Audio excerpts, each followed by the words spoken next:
Chantal Roberge Dupuis. J'espère que ça va bien. Nous sommes dans l'après-midi. Il est 2h45. Alors, je vais faire quelques vidéos sur comme j'ai dit, juste la vidéo d'avant.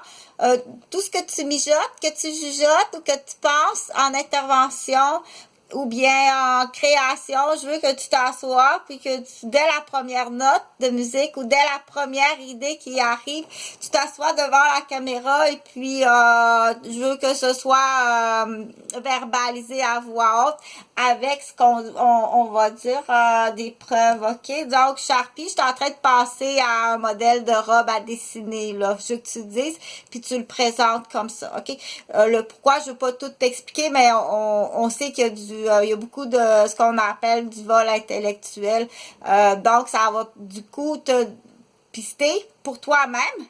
Quand que tu vas arriver à vouloir, admettons, t'es directeur puis professeur à l'université de Québec à Montréal, à l'UQAM, en ingénierie, ok? Puis t'as l'habitude, là, quand tu fais à manger sur le barbecue, tu passes à tes plans de cours, puis tout ça, puis tu jugeotes, puis tu mijotes dans ta tête tes plans de cours. Donc maintenant, comme j'ai dit la vidéo juste avant, je veux que tu t'installes devant la caméra, puis que tu le fasses devant ta caméra, ok? Donc, tout en faisant à manger, en même temps, ça peut être le fun à écouter, puis dans le futur, ça peut même être rentable pour toi de offrir des cours comme ça en ligne. Donc, tu fais en même temps tes cours en ligne, tu te pratiques pour faire tes cours en ligne, puis tu peux le faire, tu peux faire français, anglais ou dans une autre langue quand tu es capable. Et un des objectifs aussi de ça, c'est d'aller vérifier s'il n'y a pas du vol intellectuel d'une façon qui comme on sait pas trop encore comment que le vol intellectuel peut se faire. C'est à arranger avec les gars des vues, comme disait ma tante Léda qui est décédée dernièrement, là. Salut, puis mes sympathies, je l'avais offert, mais toutes mes sympathies là à la famille de ma tante Léda, là, les cousins, cousines, les petits-enfants, puis donc, c'est juste une question d'argent. Pourquoi je suis pas là? J'ai pas les moyens de me rendre là-bas. C'est la seule raison. Il n'y a pas d'autre raison. Le reste, c'est tout ce qu'on appelle de la fraude. Puis ça part juste d'une menterie, ok? Ça part juste d'une menterie, puis elle est vraiment dégueulasse, la menterie René Roberge. Elle est vraiment dégueulasse, là, ok?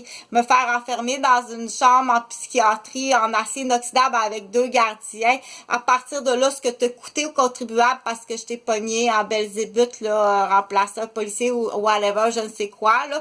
Fait que c'est très grave ce que ça coûte. Les contribuables doivent savoir. Puis ce que tu as détruit, puis jusqu'où c'est allé, ok? Puis aller détruire des familles, puis dire quelle sorte de père que t'es. Je vais te le faire, ton avocat du diable. Assez pour dire que t'as une affaire. Tes 2 garçons ont déjà fait une tentative de suicide collectif, ok? Tellement qu'il y en avait jusque-là. Puis Martine a passé au suicide collectif familial. Dans l'exemple. Tu dois le dire au palais de justice si jamais tu vas au palais de justice. Dire la femme, c'est pas une honte, ok? C'est pas une honte pour la femme de dire qu'elle a pensé, c'est pas une maladie mentale, ok? T'es peut-être avec quelqu'un qui on dit, ça amène à, c'est comme, rien ne va parfois avec certains compagnons de vie, certains conjoints, certains pères de famille, rien ne va, ok?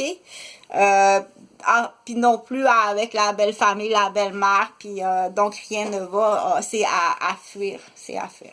Okay. C'est sûr qu'à la base, si un alcooliste, là je parle plus de René Roberge, là j'ai fait une pause, s'il y a de l'alcool, de la drogue, de l'adultère à la base, puis un gros secret en dessous de la soucoupe, là c'est comme, on se retrouve avec des comportements qui sont vraiment out, là, ok.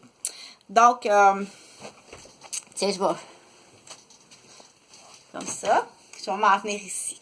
Fait que tu dois payer tout ça, puis le système de la santé doit payer tout ça aussi pour avoir écouté tout simplement quelqu'un. Pourquoi tu prends un rapport d'un cousin?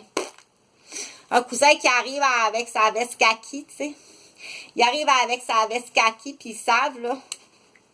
C'est ça qu'on dit quand le docteur va savoir toute la fraude qui existe, puis les mensonges, puis les infirmières aussi dans ça, puis à Saint-Jérôme, tu sais, c'est le bassin en plus. C'est un bassin de drogue. Là, tu te mets ça dans la poule. Tu donnes de la piquette, il y a des patients, tu imagines pour le médecin qui opère un patient, on va l'appeler Caillou. Tu sais, Caillou, il a eu une fracture du fémur. Puis dans son soluté, il y a rien eu. L'infirmière a mis les ampoules d'émeraude dans l'ampoule rectale, puis à travers ça, puis elle va porter ça, OK? À monsieur, on va l'appeler Dionne pour 10 mg pour s'en souvenir. Puis lui, il se pique en dessous des pieds, tu comprends? Donc, c'est sûr que quand les médecins vont apprendre ça, que qu'est-ce qui se passe avec ce patient-là, puis les mensonges, puis l'arnaque pour dire... ça coûte très cher aux contribuables. OK? Puis ça brise. Puis là, on parle de ça, mais je vais en revenir à dire les parents qui ont dit t'as le cerveau comme trop, ça ressemble à une brique avec 2 trous percés. Ton cerveau, là, il y a comme ça va pas jusqu'à un point qu'une tentative de suicide qui arrive jamais rien à mes garçons, OK? Je vais actionner tous ceux puis tous celles qui ont rien fait. Dépêche-toi, s'il vous plaît, puis reste poli, Chantal. Dépêche-toi à transmettre le message, OK? C'est parce qu'il y en a plein de tout ça. Je l'ai dit, il y a des enfants de 2 ans, 3 ans qui ont la botte dans trachée. Dis-le pas, OK? T'as pas mis ta botte dans trachée à mon fils Jean-Frédéric? Parce que mon fils, il a la trachée. As-tu déjà mis la botte dans le cou?